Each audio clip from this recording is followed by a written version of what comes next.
नमस्कार, नमस्ते, राधे राधे साथियों। टारगेट विद पार्थ में आप सभी का स्वागत और अभिनंदन है। इस क्लास में हम लोग घटना सार के निचोड़ के तहत उसका जो आर्थिक घटनाक्रम वाला वन लाइनर है उसको कंप्लीट करेंगे with MDA multi dimensional approach के साथ। मतलब जो भी फैक्ट पढ़ेंगे उससे संबंधित कोई और फैक्ट भी तैयार करते हुए चलेंगे। तो आगे बढ़ने से पहले चैनल को सब्सक्राइब कर लीजिएगा और PDF वगैरह और संबंधित जानकारी के लिए टेलीग्राम चैनल है, इसको ज्वाइन कर लीजिएगा, टारगेट विद पार्थ। तो आगे बढ़ेंगे दोस्तों। इसके साथ ही घटना सार की जो भी गलतियां वगैरह हैं उनको भी देखते हुए हम लोग आगे बढ़ेंगे। तो वीडियो को अंत तक देखिएगा। अब हर बार महीने का नाम नहीं लूँगा, वो चीज़ अपने आप समझ जाइएगा। किस भारतीय बैंक ने देश में सौर परियोजनाओं को बढ़ावा देने के लिए जर्मन विकास बैंक के साथ समझौता किया है? Line of credit. तो स्टेट बैंक ऑफ इंडिया। कितने का? 70 मिलियन यूरो का, लगभग 630 करोड़ रुपए का। स्टेट बैंक ऑफ इंडिया का हाल ही में दोस्तों MS धोनी को जो है ब्रांड एम्बेसडर बनाया गया है। इसके अलावा MS धोनी और किस चीज़ के ब्रांड एम्बेसडर बने हैं? तो स्वराज ट्रैक्टर्स और एक और चीज़ है क्या, लेस।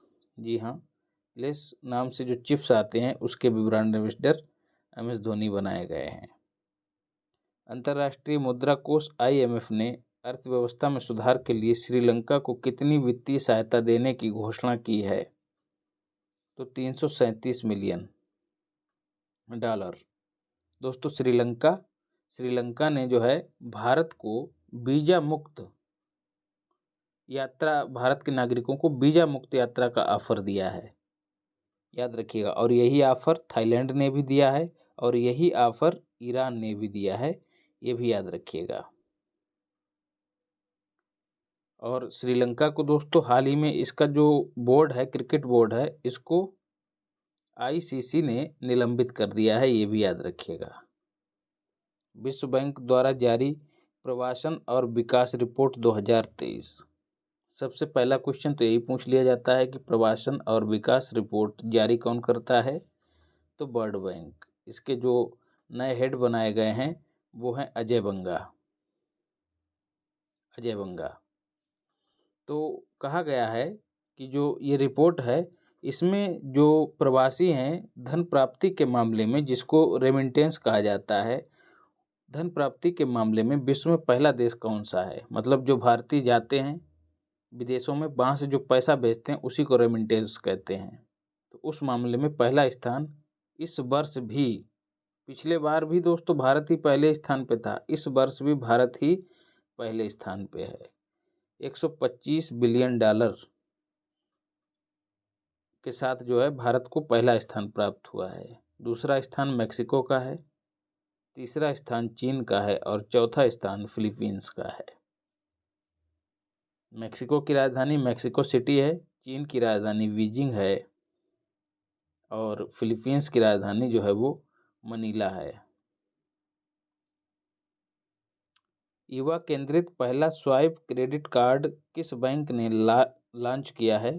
तो IDFC फर्स्ट बैंक ने। नीति आयोग द्वारा जारी एस्पिरेशनल ब्लॉक प्रोग्राम की पहली डेल्टा रैंकिंग में शीर्ष स्थान किस ब्लॉक को दिया गया? तो तेलंगाना का तिरयानी ब्लॉक। अचूक मार्क सामग्री में आपको ये सब क्वेश्चन मिल रहे होंगे, तो जो लोग लगातार फॉलो कर रहे होंगे उनको विशेष दिक्कत नहीं होने वाली है। नीति आयोग के दोस्तों हेड कौन है वर्तमान में? तो सुमन बेरी, ठीक है। और जो अध्यक्ष रहते हैं दोस्तों, ये उपाध्यक्ष हैं सुमन बेरी, और अध्यक्ष जो हैं वो प्रधानमंत्री रहते हैं, याद रखिएगा। 1 जनवरी 2015 को इसका गठन किया गया था। एक थिंक टैंक है दोस्तों। तो तिरयानी ब्लॉक जो है तेलंगाना का, कैसे याद रखना, तेलंगाना में भी ता है और तिरयानी में भी ता है, ये पहले स्थान पर रहा है। डेल्टा रैंकिंग दोस्तों, ये एस्पिरेशनल ब्लॉक प्रोग्राम क्या है दोस्तों? ऐसे ब्लॉक जिन्होंने विकास को बढ़ावा देने के लिए अपने यहाँ ज़्यादा प्रयास किए हैं, तो इन्हीं मामलों के आधार पर जो है रैंक बनाई गई और उसी रैंक में पहला स्थान तेलंगाना के तिरयानी ब्लॉक को प्राप्त हुआ है। यूबीएस बिलियनियर एम्बिशंस रिपोर्ट में भारत में अरबपतियों की संपत्ति में एक वर्ष में कितने प्रतिशत की कमी देखी गई 2023 में? तो 11%। मोटा मोटी आप याद रखिएगा, 11% की कमी देखी गई। और इसमें कहा गया है कि भारत में जो अरबपति हैं उनकी संख्या 154 से घटकर 153 हो गई है, मतलब एक ही अरबपति घटा है। तो 153 अरबपति हैं और 11% की कमी देखी गई। जीएसटी कलेक्शन 15% बढ़ोतरी के साथ किस स्तर पर नवंबर 2023 के महीने में पहुंच गया? तो 1.68 लाख करोड़ पर।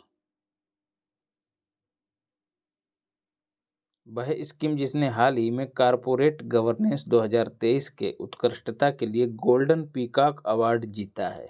तो HDFC लाइफ कॉरपोरेट गवर्नेंस में गोल्डन पीकॉक अवार्ड जीता है। वह राज्य जो हाल ही में अपने जिलों में हॉल मार्किंग सेंटर खोलने वाला भारत का पहला राज्य बन गया? तो केरल। आरबीआई की त्रैमासिक मौद्रिक नीति समीक्षा में चालू वित्त वर्ष के लिए देश की आर्थिक वृद्धि दर कितनी अनुमानित की गई? तो 7%। शक्तिकांत दास जो हैं इसके गवर्नर हैं। 15 दिसंबर 2023 को समाप्त सप्ताह में भारत का कुल विदेशी मुद्रा भंडार इम्पॉर्टेंट है साथियों, पिछले 20 महीनों के उच्चतम स्तर पर पहुंच गया। और ये हो कितना गया है याद रखिएगा, तो लगभग 616 अरब डॉलर, 616 ऐसे याद रखिएगा।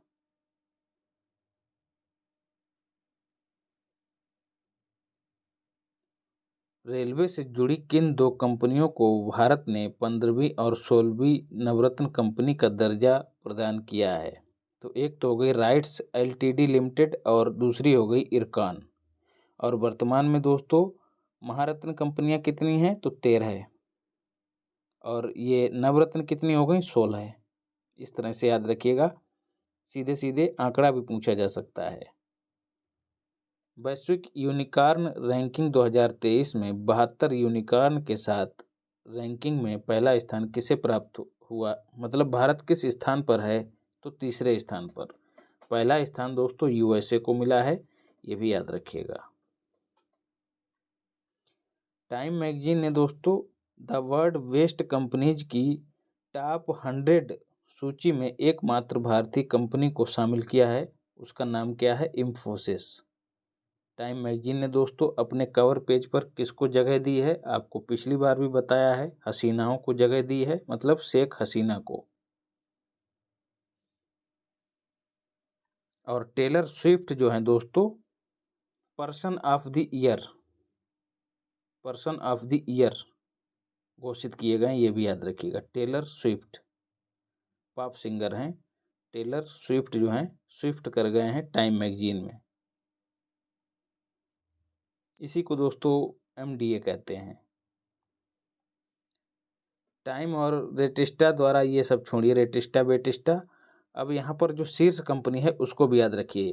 अंतर्राष्ट्रीय स्तर पर भारत में इंफोसिस हो गई और अंतर्राष्ट्रीय स्तर पर माइक्रोसॉफ्ट हो गई। किस भारतीय शहर में सर्वाधिक संख्या में महिला स्टार्टअप पाए जाते हैं? तो बेंगलुरु में। जकोटा जो है, जकोटा लिए प्रौद्योगिकी का डिजिटल परिवेश तैयार ने एमएसएमई, ये क्या करा है इन लोगों ने? जकोटा नाम से एक संपूर्ण सूचकांक, काहे के लिए? एमएसएमई आर्थिक गतिविधि सूचकांक संपूर्ण किसके सहयोग से लॉन्च किया गया है? जकोटा ने लॉन्च किया है साथियों। जकोटा एक संस्थान है, उसने एक एमएसएमई आर्थिक गतिविधि सूचकांक, उसका नाम याद रखिएगा संपूर्ण। तो संपूर्ण क्या है? एक एमएसएमई आर्थिक गतिविधि सूचकांक है। किसके सहयोग से लॉन्च किया है? तो सिडबी के सहयोग से, याद रखिएगा। और सिडबी का हेडक्वार्टर जो है वो कहाँ है? लखनऊ में। आरबीआई का कार्यकारी निदेशक किसे बनाया गया है? तो मनोरंजन मिश्रा को। नवंबर के पहले सप्ताह में बेंगलुरु में आयोजित इंडिया मैन्युफैक्चरिंग शो की थीम क्या थी? तो make in India, make for the world. 2023 दिसंबर में जो प्रधानमंत्री गरीब कल्याण अन्न योजना समाप्त हो रही थी, उसको कब तक के लिए विस्तारित कर दिया गया है? तो 2028 तक। और आपको पिछली क्लास में बताया कि 2028 में जो है भारत कोप का आयोजन संभवतः अपने यहाँ करा लेगा। ये फैक्ट पिछली क्लास में आपको बताया था। मोदी जी ने ऐसा प्रस्ताव जो है कोप 28 में रखा था, याद रखिएगा। कोप 28 का आयोजन दुबई में किया गया। और अगले का कहाँ होगा दोस्तों? अजरबैजान। कोप 29 अजरबैजान, जिसकी राजधानी है बाकू। एक वीडियो दोस्तों आपको जो भी नेशनल और इंटरनेशनल लेवल पर जो प्राकृतिक आपदाएं आई हैं, चक्रवात, भूकंप, सुनामी इत्यादि, इन सब पे आपको उपलब्ध कराऊंगा, तो इंतज़ार कीजिएगा। भारत में डिजिटल भुगतान प्लेटफॉर्म फिनटेक कंपनी फ़ोनपे ने गूगल के प्ले स्टोर का भारतीय वर्जन किस नाम से लॉन्च किया है? जैसे गूगल का प्ले स्टोर हम सभी जानते हैं, वहाँ से एप्लीकेशन इंस्टॉल करते हैं, डाउनलोड करते हैं, तो उसी तर्ज पर भारतीय वर्जन एक लॉन्च किया है। किसने? फ़ोनपे ने। उसका नाम क्या है? Indus app store. भारतीय कृषि अनुसंधान संस्थान ने किस फसल की किस्म 2090 विकसित की है? तो धान की। दोस्तों पूसा 44 किसकी फसल है? धान की। इसी पर पंजाब सरकार ने प्रतिबंध लगा दिया है। इसके स्थान पर पंजाब सरकार ने कौन सी फसल की किस्म मतलब कौन सी किस्म के धान को उगाने के निर्देश दिए हैं?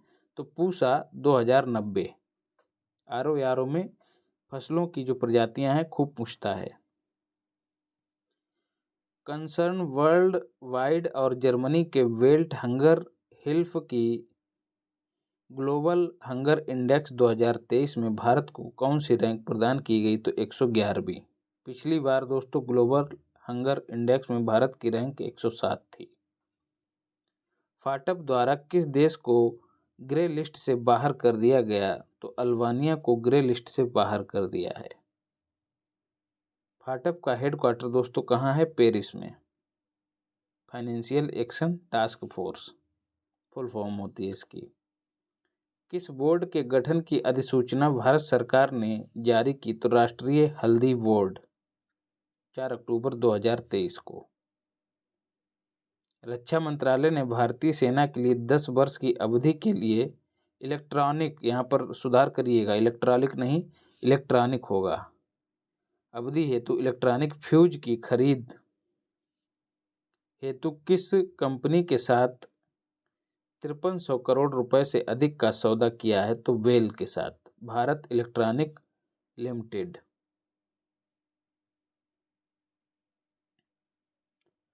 इलेक्ट्रॉनिक फ्यूज भारी क्षमता वाली तोपों में उपयोग किए जाते हैं। दिसंबर 2023 में केंद्र सरकार ने जारी प्रत्यक्ष विदेशी निवेश आधारित आंकड़ों के अनुसार देश में सर्वाधिक एफडीआई प्राप्त करने वाले राज्य के रूप में किसे बताया है? तो महाराष्ट्र को। दूसरा स्थान दोस्तों कर्नाटका का है, ये भी याद रखिएगा। भारतीय रेलवे की ओर से वितरित पेंशन वितरित करने के लिए आरबीआई द्वारा किस बैंक को अधिकृत किया गया है? तो बंधन बैंक को। ठीक है, कैसे याद रखना है? जो पेंशन भोगी हैं वो बंधे होंगे किससे? बंधन बैंक से। आओ और पेंशन ले जाओ। जॉब से तो मुक्ति पा गई, लेकिन बंधन बैंक से बांध दिया गया, ऐसे याद रखिएगा। अफीम पोस्ता की खेती के लिए किन 3 राज्यों के लिए फसल अफीम पोस्ता की खेती के लिए लाइसेंसिंग नीति की घोषणा की गई? तो उत्तर प्रदेश, राजस्थान और मध्य प्रदेश। प्रधानमंत्री उज्ज्वला को कब तक के लिए बढ़ाने की घोषणा की गई? तो 2023-24 से 2025-26 तक। ग्लोबल क्रिप्टो एडॉप्शन इंडेक्स 2023 में किस देश को पहला स्थान प्राप्त हुआ है? तो भारत को। कितनी तत्परता के साथ क्रिप्टो जो करेंसी है उसको कोई देश स्वीकार करता है, उसी आधार पर रैंकिंग जारी की गई, जिसमें भारत को पहला स्थान प्राप्त हुआ है। National payment corporation of India द्वारा किस बॉलीवुड अभिनेता को यूपीआई सेफ्टी एम्बेसडर नियुक्त किया गया? तो पंकज त्रिपाठी को। National payment corporation of India 2008 में इसकी स्थापना हुई थी। ये एटीएम, बेटीएम और जो छोटे मोटे यूपीआई वगैरह ये सब सुविधाएं जो है एनपीसीआई ही जारी करता है। नियमन और विनियमन एनपीसीआई ही करता है। मूडीज एक रेटिंग एजेंसी है। इसने किस कंपनी के लिए Baa2 रेटिंग की पुष्टि की है? तो रिलायंस इंडस्ट्रीज के लिए। अगला, कौन सी कंपनी भारत में रक्षा परियोजनाओं में 100% एफडीआई प्राप्त करने वाली पहली विदेशी कंपनी बनी है? तो साब, जो कि स्वीडन की है। रिजर्व बैंक ऑफ इंडिया द्वारा अनक्लेम्ड डिपॉजिट के लिए किस वेब पोर्टल को लॉन्च किया गया? तो उद्गम। इंपॉर्टेंट है साथियों, अनक्लेम्ड डिपॉजिट जैसे पैसा जमा है बाबा या दादी का और उसमें नॉमिनी दर्ज नहीं है, तो उस पर कोई दावेदार ही नहीं है, तो ऐसी समस्याओं के समाधान के लिए उद्गम पोर्टल जो है आरबीआई ने लॉन्च किया है। Central mechanical engineering research Durgapur द्वारा विकसित किस नाम के देश के पहले ई ट्रैक्टर को अगस्त 2023 में लॉन्च किया गया? तो SCIR प्रीमा ET11। तो प्रीमा याद रखिएगा। ये ट्रैक्टर काहे से चलेगा? ई ट्रैक्टर है, बैटरी से चलने वाला है। 2023 में जीडीपी भारत की पहली बार किस स्तर पर पहुंच गई? तो $4 ट्रिलियन। केंद्र सरकार ने किन राज्यों और केंद्र शासित प्रदेशों में मेरा बिल मेरा अधिकार जीएसटी इनाम योजना की शुरुआत की? तो असम एकदम पूर्व में है साथियों। तो अस्थाई एक मैप देख लेते हैं। इधर असम हो गया, फिर गुजरात, हरियाणा और दमनदीप दादर नागर हवेली एक ही हो गए हैं दोस्तों दोनों। तो ये देखिए इधर पश्चिम के राज्य हो गए हैं, पुदुचेरी यहाँ पे हो गया। थोड़ा मैप को ध्यान में रखते हुए एक बार इसको देख लीजिएगा, बाकी रटने की आवश्यकता नहीं है। तो असम, गुजरात, हरियाणा, पुदुचेरी, दमनदीप, दादर नगर हवेली, यहाँ पर मेरा बिल मेरा अधिकार जीएसटी इनाम योजना की शुरुआत की। उद्देश्य इसका क्या था? लोगों में खरीद के दौरान बिल प्राप्ति की भावना को मजबूत करना। मतलब कोई चीज़ खरीदिए तो बिल जरूर लीजिए। केंद्र सरकार ने ओडिशा में किस नदी पर 12,000 करोड़ रुपए का अंतर्देशीय जलमार्ग स्थापित करने की घोषणा की है? तो ब्राह्मणी नदी पर। ग्लोबल फाइनेंस के द्वारा किसे वैश्विक स्तर पर शीर्ष केंद्रीय बैंकर की A+ रेटिंग दी गई? तो शक्तिकांत दास को दी गई, जो कि आरबीआई के गवर्नर हैं। आरबीआई का हेडक्वार्टर साथियों मुंबई में है।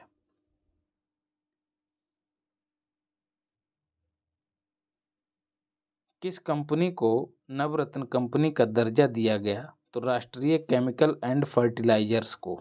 अभी आपको पीछे बता चुका हूँ। राइट्स को बता चुका हूँ दोस्तों। ये जो है उससे पहले की है, अगस्त में जारी की गई। तो यदि पूछ लिया जाए 4 विकल्पों के रूप में कि निम्नलिखित में से कौन सी नवरत्न कंपनी नहीं है, तो बस इसी तरह के प्रश्नों के उत्तर देने के लिए इनको थोड़ा दिमाग में रखिएगा। तो RCF मतलब राष्ट्रीय केमिकल एंड फर्टिलाइजर्स भी एक नवरत्न कंपनी है। बाकी अभी पीछे आपको बता ही चुका हूँ, 16 नवरत्न हैं और 13 महारत्न हैं। अमेरिकी कंपनी ने किस अमेरिकी कंपनी ने तेलंगाना में भारत की पहली गोरिल्ला ग्लास मैन्युफैक्चरिंग फैसिलिटी स्थापित करने का निर्णय लिया है? तो कार्निंग इंक ने।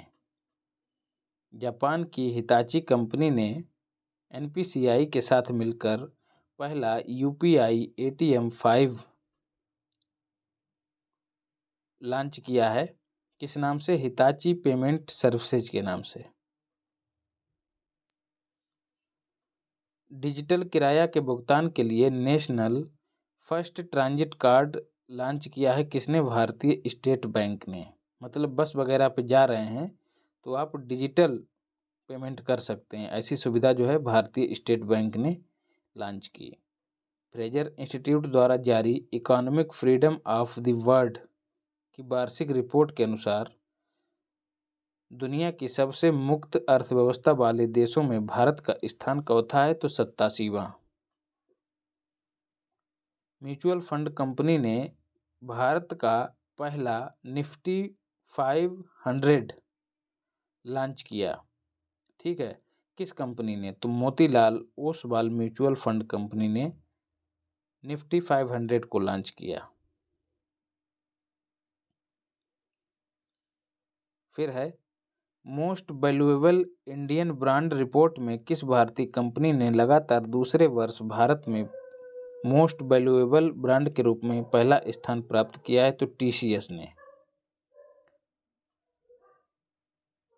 भारतीय मसाला अनुसंधान संस्थान अधिक उपज देने वाली काली मिर्च की किस किस्म को विकसित किया है? तो चंद्रा को। 27वें विश्व निवेश सम्मेलन का आयोजन कहाँ किया गया? तो नई दिल्ली में 11 से 14 दिसंबर के बीच। रेजर पे इंडिया ने अपना पहला अंतर्राष्ट्रीय भुगतान गेटवे किस देश में शुरू किया? तो मलेशिया में, राजधानी कुआलालंपुर। कुआं में डूब जाऊंगी। बैंकिंग ऑन वर्ल्ड हेरिटेज प्रदर्शनी का आयोजन कहाँ किया गया? तो नई दिल्ली में।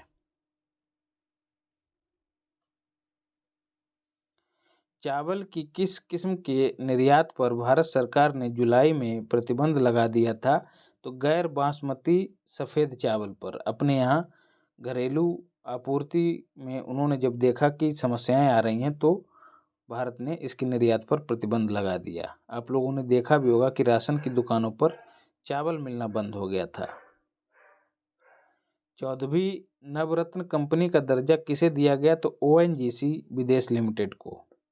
13वीं महारत्न कंपनी कौन बनाई गई दोस्तों? Oil India limited. तो आपको फिर बता दूं, 13 महारत्न हैं और 16 जो हैं वो नवरत्न हैं। किस पड़ोसी देश के साथ रुपए में द्विपक्षीय व्यापार की शुरुआत की गई? तो बांग्लादेश के साथ, बीडी। इसको करेंसी स्वाइप समझौता भी कहते हैं। ऐसा ही समझौता भारत ने दोस्तों सऊदी अरब के साथ भी किया है, पिछली क्लास में आपको बताया था। कौन सी बैंक दुनिया की चौथी सबसे मूल्यवान बैंक बन गई है? तो एचडीएफसी बैंक। तो इस तरह से दोस्तों हम लोगों ने आर्थिक घटनाक्रम को भी कंप्लीट कर लिया है। अब क्या बचा है? खेल बचा है और पुरस्कार बचा है और यूपी बचा है। इन तीनों को जल्द ही आपको उपलब्ध करा दूंगा। यदि वीडियो अच्छी लगी हो तो चैनल को सब्सक्राइब कर लीजिएगा, वीडियो को लाइक कर दीजिएगा और शेयर भी कर दीजिएगा। बाकी स्वस्थ रहिए, मस्त रहिए और पढ़ाई में व्यस्त रहिए। अपनी जो इंद्रियां हैं उन पर आपातकाल घोषित कर दीजिए। आर्टिकल 352 का इस्तेमाल कर लीजिएगा। धन्यवाद।